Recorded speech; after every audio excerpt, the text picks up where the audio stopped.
Yeah, they didn't have availability. Johnny, what's up? Oh no, I was talking to my son. Oh, Good morning. good morning. Many people in here. Tulog ba kaya? Para hindi.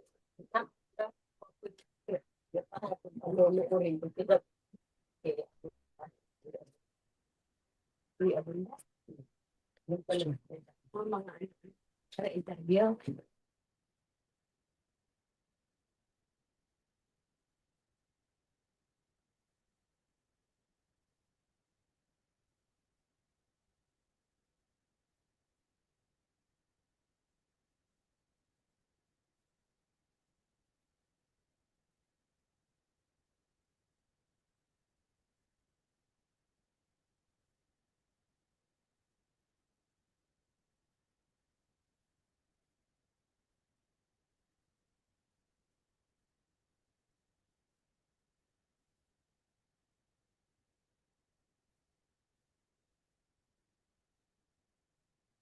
And I had a few people coming in. Yep.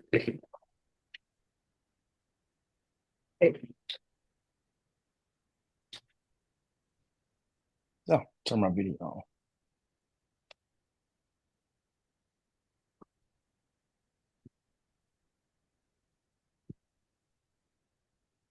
Can we stream it on YouTube? Sure.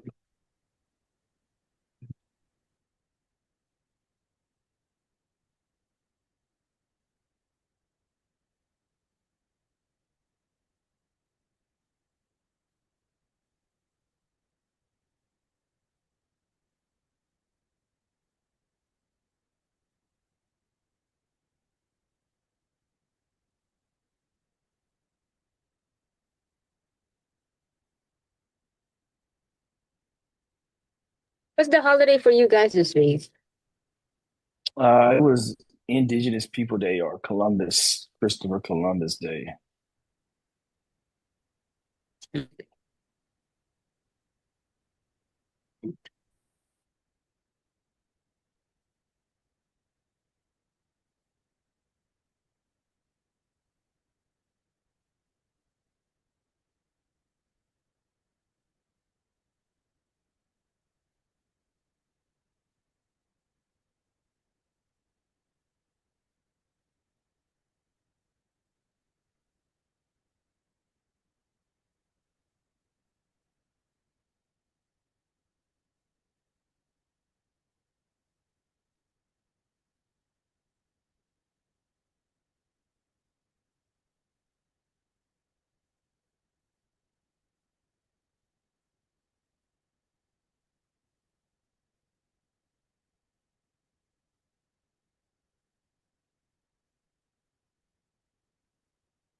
All right.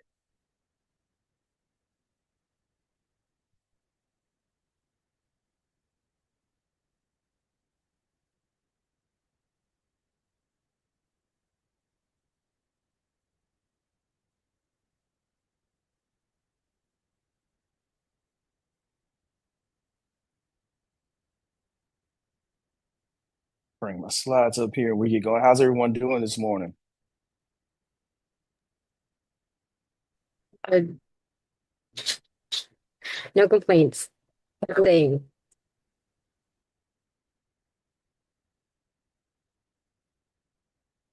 Yeah, same here.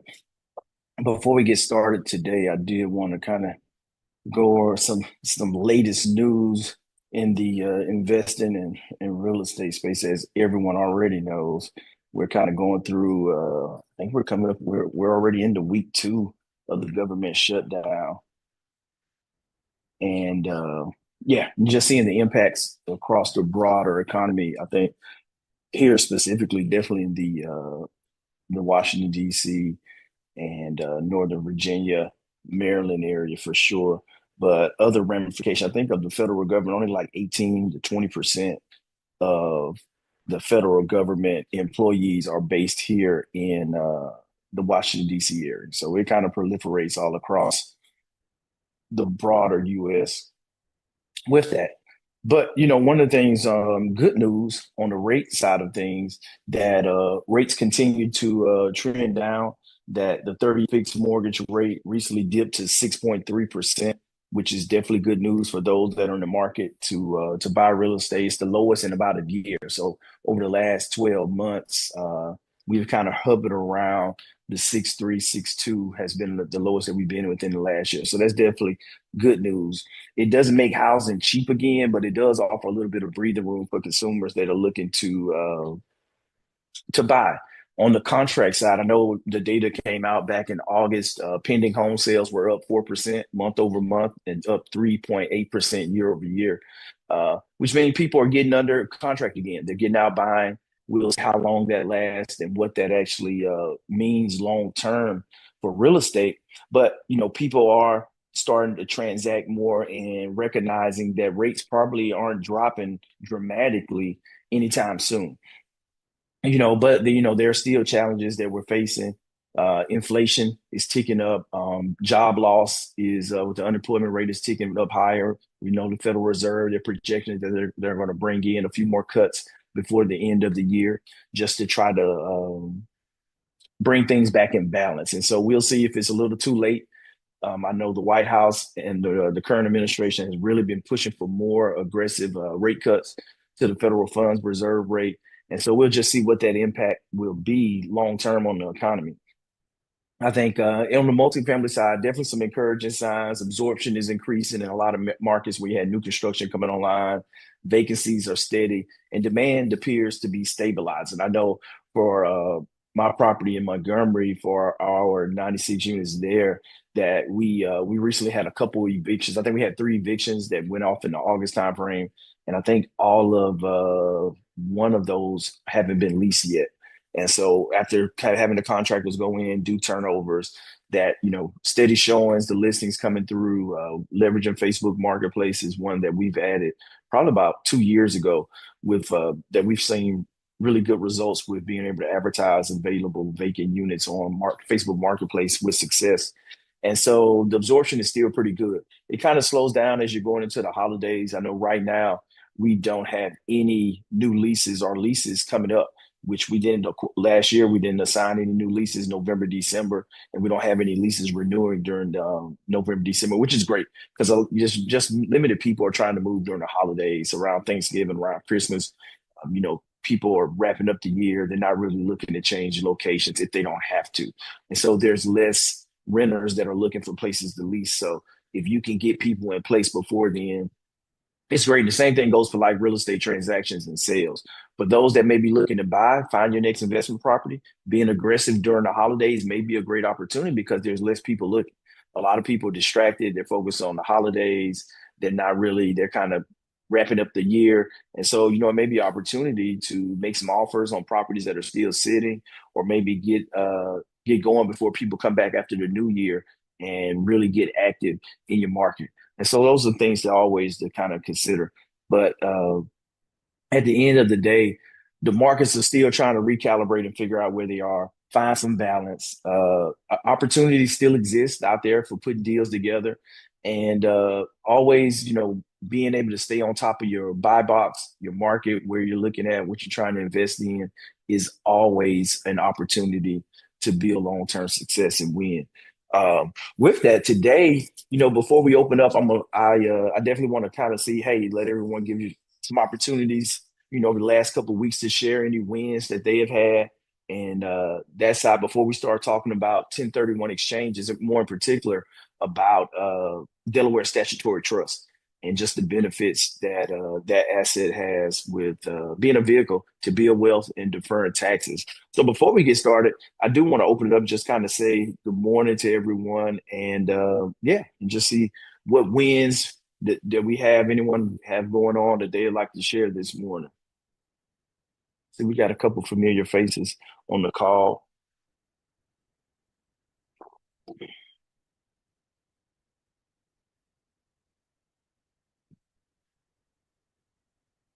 I know one for me, as I've kind of wrapping up service and really focusing in on the financial advisor side. We had a really good conference in Las Vegas last week with our broker dealer, with innovation partners, and just really networking with other advisors, as well as talking to some fund managers that were in the room. Apollo, who's focusing on, I think they were doing $150 million raise on self storage across Texas and right now, and as well as the Walton Group. We spoke with them last week, and a couple other conversations that we've had with other DST providers as well too, which is why this topic is top of mind just for those that are doing 1031 exchanges, that are selling properties and looking to defer some of the capital gains tax that comes with long-term ownership and selling properties for a huge profit, with finding opportunities and understanding just the benefits and some of the drawbacks with DSTs with that, which is why I really wanted to bring this topic up and share that with you guys. So you have it on your radar as you're kind of changing, you're looking at revamping your portfolio, and you're maybe taking some chips off the table, diversifying, selling some of your assets, that the DSTs may be a vehicle that you can leverage to continue to build wealth with deferring taxes and not having to pay taxes. Because could you imagine if you had to pay multiple hundreds of thousands of dollars in taxes versus rolling that into another property tax free, and allowing that to grow for another 5, 10, 7 years, depending on your investment horizon. So it's definitely something that you should take into account. Let's see here, bring the slides back up and we'll dive in this morning. And so really focusing in on why 1031 investors are really starting to take advantage of Delaware Statutory Trust. I think if you really go into it and dive in, that doing the 1031 exchanges are great, but you have to identify the handful of properties that you're going to invest the money into within 45 days of selling your property.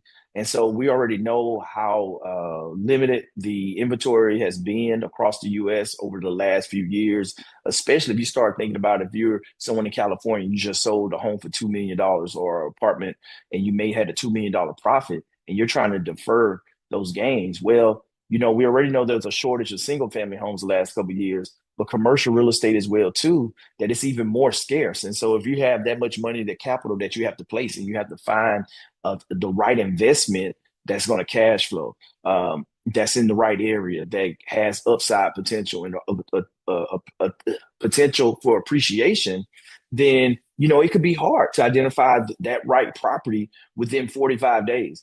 And so that's where DSTs come in with that, and really being able to go through it. But understanding that where you are right now and kind of where the 1031s are, it may not be something or a tool that you can leverage right now today. But the thing is really having this in your toolbox and understanding that it's a vehicle that can help you. Um, but with that, let's go to the next slide and move on and really start diving into it. So after almost 2 decades of me just buying my own real estate, kind of going through managing and turning over units, and then really just going into the pure asset management with like apartments, that you realize that it can be tiresome. It's really not all that passive when you start talking about passive income. That usually when you're buying value add properties, and those are the opportunities that you have for appreciation, that it's work involved, that you have challenges that happen, you have vandalism, you have mismanagement of property managers that you have to fire and bring on new property managers, and you have to manage during that time frame when you have to make those transitions. And you're dealing with people. It's a people heavy business where you're collecting rent each month. People have lives, things happen. Um, People pass away in apartments. That's one that I've recently had to deal with, not personally, but with my property manager. He was the one on the ground, and so he was going through it and having to manage that situation.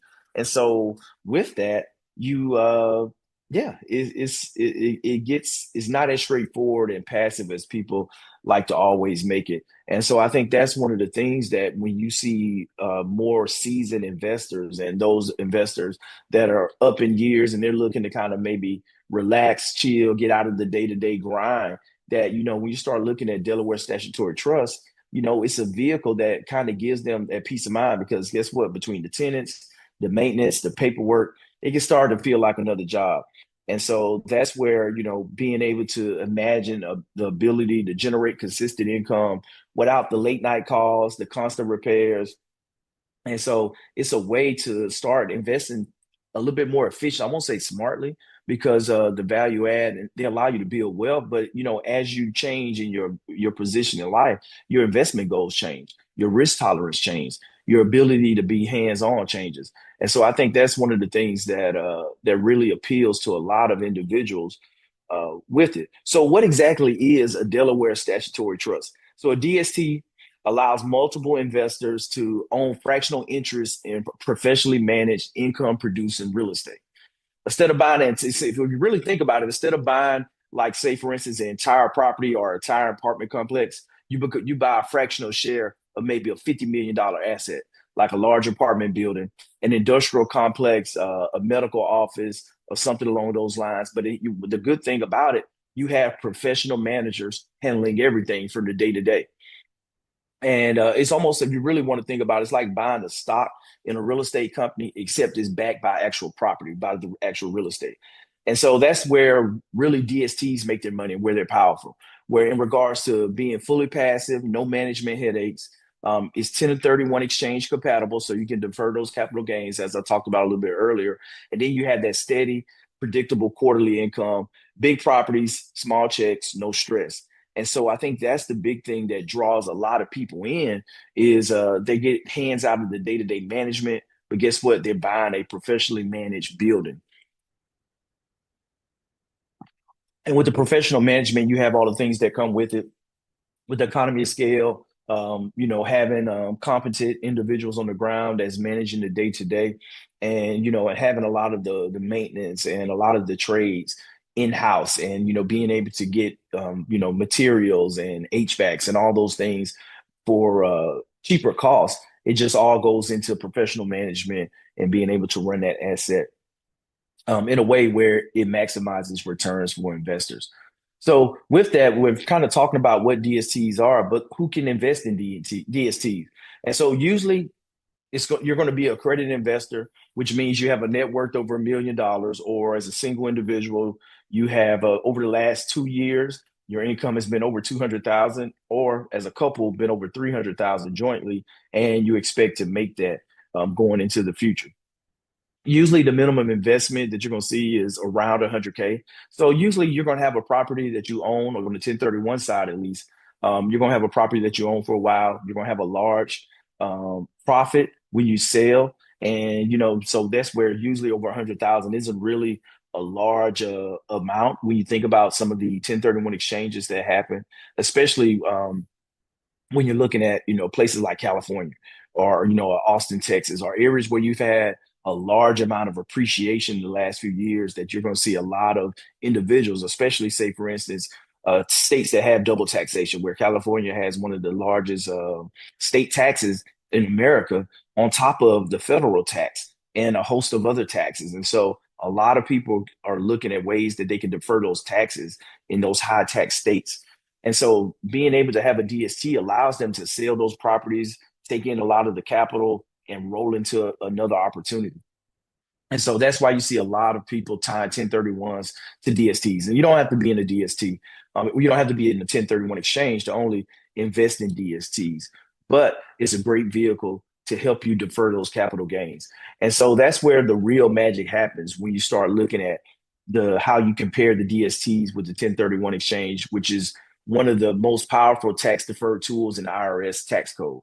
And so with real estate, this happened on the single family side, and then it's not really just tied only to commercial real estate.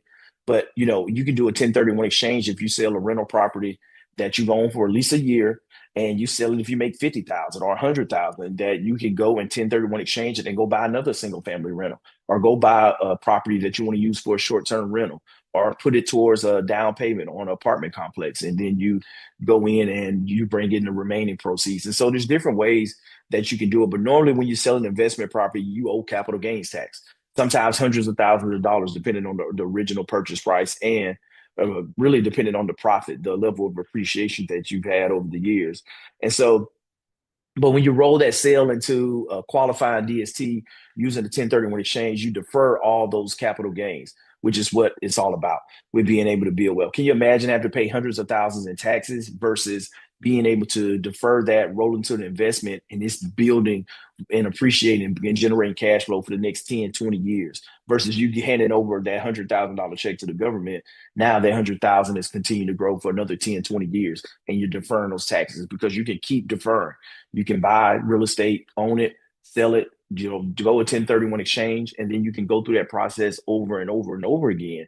And so a lot of times you see individuals as they get near retirement age that they've done multiple 1031 exchanges year over year over year. And so they have a large tax bill that's coming when they eventually stop deferring taxes. And so when you have those large amounts, being able to put into a $50 million DST deal makes sense. It's easy button.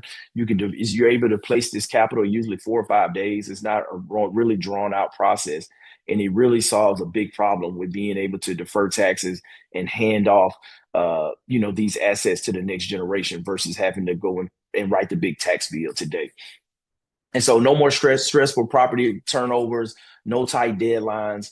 You can move your gains into a professionally managed DST and start collecting steady passive income. So I think that's one of the big things that we're really looking at is how can we defer taxes? And really, when you look at the wealthy and the strategies that they have, the more financial plans that I dig into and look at, is the more that you're seeing, how do you navigate and build wealth with taxes taken into account? Because if you're not taking taxes into account, you can really, really mess yourself up long term where you can have unexpected tax bills that come up and that can really defer what you were looking to do in regards to the quality of life that you were going to have in retirement, but then also the legacy that you wanted to leave behind, the assets for those that you're leaving behind in your family. And so I think really understanding the taxes and how you can defer the taxes. We talked about 401ks a couple of weeks ago and just the impact of like the Roth IRAs and the mega Roth transit transfers where you can start moving money over when you're in a lower tax bracket and bringing it to a Roth component where now the money is starting to grow tax free versus tax deferred. And so just understand different strategies and how all the assets that you have in your portfolio, how all that rolls up into your overall tax strategy is going to be critical to how you position yourself long term with building wealth. And so that's one of the things with understanding how you can actually practice this and put it into work.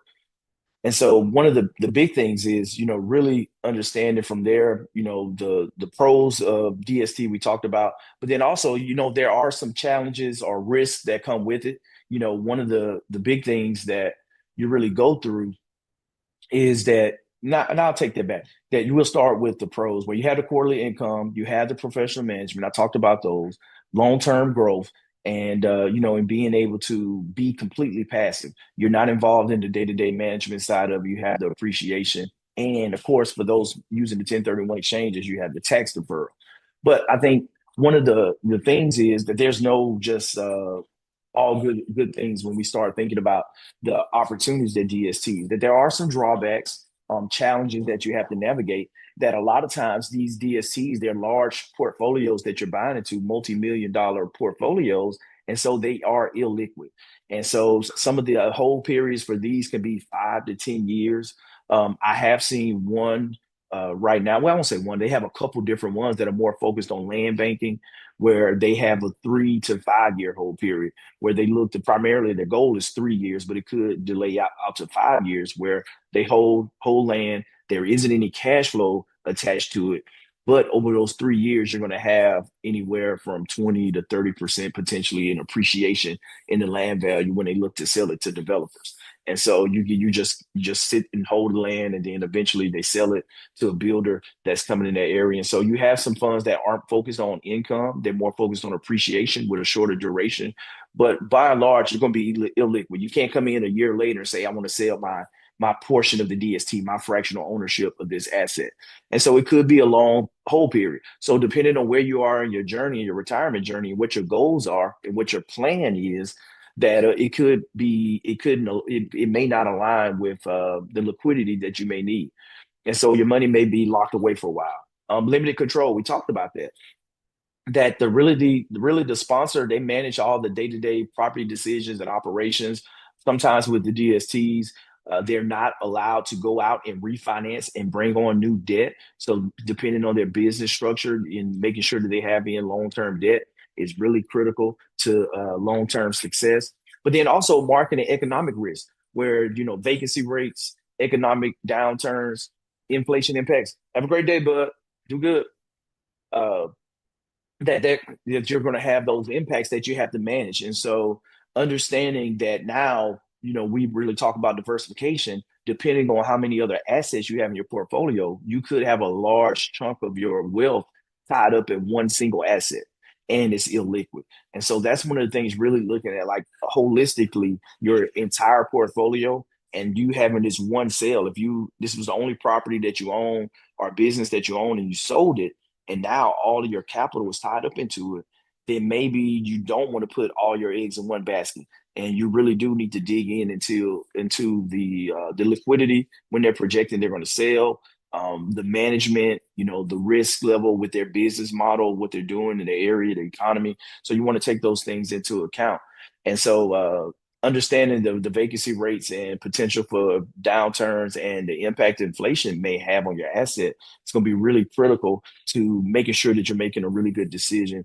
And then the regulatory risk with the exchange rules on the 1031 side, you want to make sure that you're working with a qualified intermediary, a QI, that's being taken custodian at closing, taking custody of those funds, and then making sure that they're keeping you in compliance as you're placing the capital in one of these DSTs. So those are things that you definitely want to think about when you're making these investments. That you're completely passive, but you don't want to be asleep at the wheel. You want to do your due diligence. Make sure that the business plan that the DST has, that they're aligned with your goals, that the operation team is really good, and making sure that long term that it fits your overall retirement plan and what you're trying to achieve. And so one of the things that, ways that you can kind of mitigate risk with all these is having the knowledge. So being able to network strategically, that's one of the things I was talking with a qualified intermediary that does a lot of DST placements yesterday. And so looking to bring someone on from their firm to really come in and talk a little bit about just more in depth about some of the operational side of it with the DST providers, the GPs or general partners that operate these, with some of the things that they look at on that side of the house. Also talking to other 1031 specialists that they work through 1031s and how they go about uh, going about taking custody, making sure that they are a good steward of the funds and making sure that investors aren't making mistakes when they're doing the 1031 exchanges and putting themselves in cross sideways with the IRS. And so some of those nuances, but then also talking with other syndicators, because there are syndicators that are 1031 exchange friendly as well too, which all that is simply just buying an apartment complex or a single asset, kind of like the DSTs, but their fund is set up in a way where they can accept 1031 capital. So those are out there as well too. Leveraging resources like the $1 Million Coffee Hour, the Financial Freedom Network that we have, and just being able to have presentations like these, discussions like this. You have Bigger Pockets. You have other commercial real estate publications out there. Attending events, webinars and conferences that talk about the different strategies, specifically DSTs, and then being able just overall to gain that practical knowledge where you invest strategically. We talked about the good things with it, but we also talked about some of the challenges or the cons that go with DST, with being illiquid, with the long time, hold period, the management side of it, not being able to be involved in the decisions, and the risk that happens with a single asset, or the inflation or the economic risk that could potentially happen in those areas. That you want to be cognizant of all those things as you're going in, and you're really making an informed decision and understanding how this is going to sit in your portfolio long term with the decisions that you're making. So best, I think the key takeaways that they're definitely great for generating passive income, as diversification, multiple properties, asset types that allows you to kind of get out of maybe one asset class that you were looking at, and maybe you can look to go into a DST that maybe has multiple build to rent properties in it, or you could have a DST that owns multiple assets or apartment complexes And as you get into the larger ones, they can have multiple apartment complexes in one DST in different areas where now you have diversification geographically. And so you just want to look at what are the goals that you're trying to achieve. Of course, the tax deferral is a great one with the 1031 exchanges. And then just looking at the long-term growth and the property appreciation. We're talking some of the operators that I'm seeing right now. You have funds that are coming out, not necessarily DSTs, but funds that are coming out that are focused on buying A-class new multifamily in in hot growth markets. So Austin, Atlanta, as we're seeing a lot of absorption coming in, that they're buying these new construction buildings 20, 30% below the initial sales price that, when they went under construction 2, 3 years ago, that they're getting them at a 20, 30% discount just based off where interest rates are today compared on when the new construction started. So there's a lot of activity happening where you have some of these funds and DSTs that are out buying Class A prime real estate at a discount, which is going to set themselves up nicely over the next 3 to 5 years as all the uh, inventory is absorbed. And we all know construction has slowed down drastically the last 2 plus years. That now we're going to be at the same place that we were a couple of years ago when we didn't have a lot of inventory, and we're going to have a lot of demand for rentals where people aren't looking to buy just because of the affordability gap is so large right now from home ownership that more people are choosing to rent. They want to rent nicer places. And so for those that own multifamily, looking at self-storage as an option as well too in some of these areas, that with just the ability to generate cash flow there as well too is really good. And so that's the thing, that this is another kind of feather to put in your hat, another tool to add into the toolbox as you continue to grow your portfolio and as you liquidate sale assets and look to move up, to be able to invest in DSTs and have a passive or truly passive component in your portfolio is going to be great.